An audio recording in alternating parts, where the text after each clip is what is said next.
Hey y'all, welcome to week 11 of the WNP Fantasy Football League. I'm your host and commissioner, Tony Rignola. As our regular season is coming to an end, each game is that much more important for playoff positioning.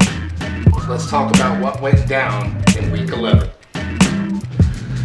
By the score of 199 to 129, South Park Cows beat the mighty Cravens. 9 of Patty's 10 starters scored in double figures for her, with a couple of Cowboys leading the way, with Dak Prescott's 54 points and Des Bryant with 25 points.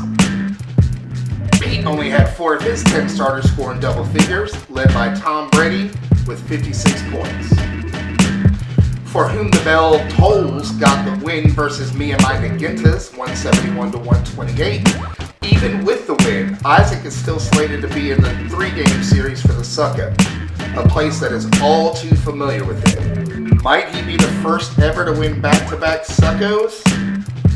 His high scorer was Le'Veon Bell with 35 points. Josh's leading scorer this week was Andy Dalton with 24 points. In a battle of divisional leaders, it was East Division leader Make America Gronk again that beat West Division leader Orange Chill 129 to 104 in a low-scoring affair. Team was led by the Vikings defense and special teams with 40 points. Curtis only had 4 players score in double figures, led by Marcus Mariota with 40 points. Both Curtis and Dee are still leading their divisions. Philly's Blow got the win 156 to 146 over Nickel Dickle.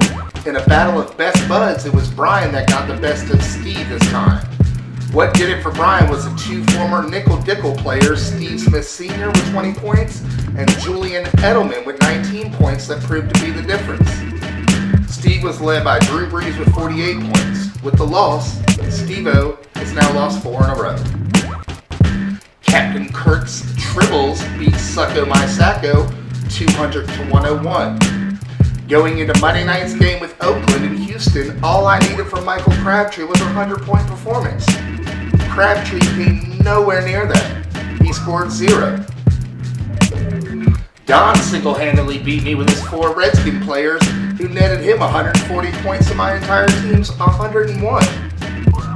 Don's top scorer was Kirk Cousins with 63 points. My high scorer was David Johnson with 37 points. And that does it for week 11, y'all. There's only 2 regular season games left, so make them count. Stay tuned after the credits with the special video from Why Not. See y'all next week.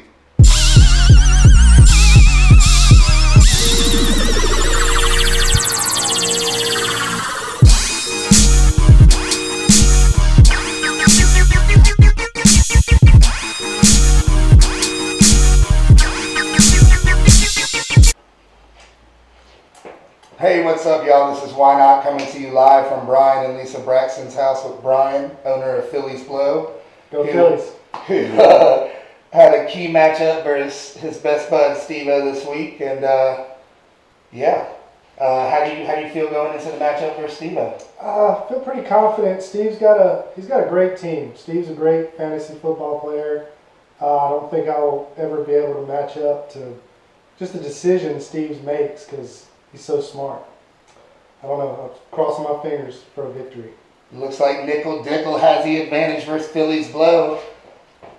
Go Phillies.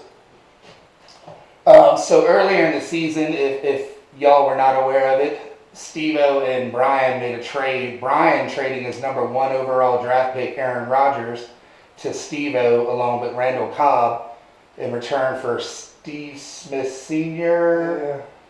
and Julian Edelman? Yeah. What were you thinking? That was a tough one there.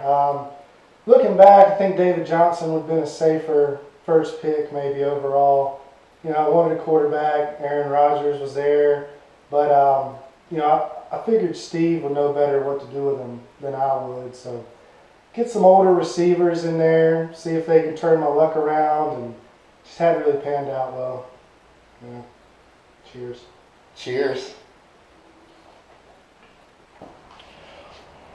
So I'm back here after week 11's results, and back here with Philly's Blow's owner, Brian. Lucky win against Steve. I mean, definitely has the better team. I don't know how in the world I ended up beating them, but luckily, I guess my team made it through. Still hoping to be in the playoffs, but just sure hoping I don't have to face Steve again. His team's awesome. Speaking of teams and your team, care to dive into your team name, Phillies Blow? Yeah, Phillies Blow. Everybody thinks I did that to make fun of Pete, but I love the Phillies, man. I got all this. I'm sorry. Wait. Did you just say you love the Phillies? I do. I got all this Brave stuff around here, man. I mean, it's all a cover up. The Phillies are by far my favorite baseball team, and I hope they beat the Braves every time. And I've been hiding it, but I just love the Phillies. Pete, you got another Phillies fan, man. I'd say you're champ, but I don't know it. Go Phillies? Yeah. Go Phillies? That works. Go Phillies. Might change the team, but I love Phillies. I don't know. So, how's Lisa doing with pregnancy and all that? Everything good? She's great. She's doing good. Been a champ. She drives me everywhere, thankfully. Sorry, I get parched. Yeah? Yeah, I have a little bit of problem. We're thinking about some names, kicking a few things around. Here, that'll help. Shit. So yeah, we've come up with a few, but definitely my favorite is either Steven or Carver. Really? Yep. Any reason why on Carver or Steven? Well, just those are the best names I could think of. I mean, they do sound good coming out of your mouth there. Can you say it again for me? Yeah, Steven or Carver.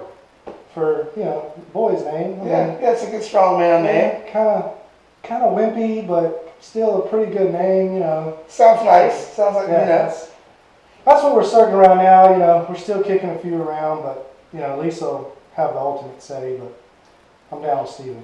I'm down with Steven too. Who wouldn't be? Back to you. It's my fantasy love.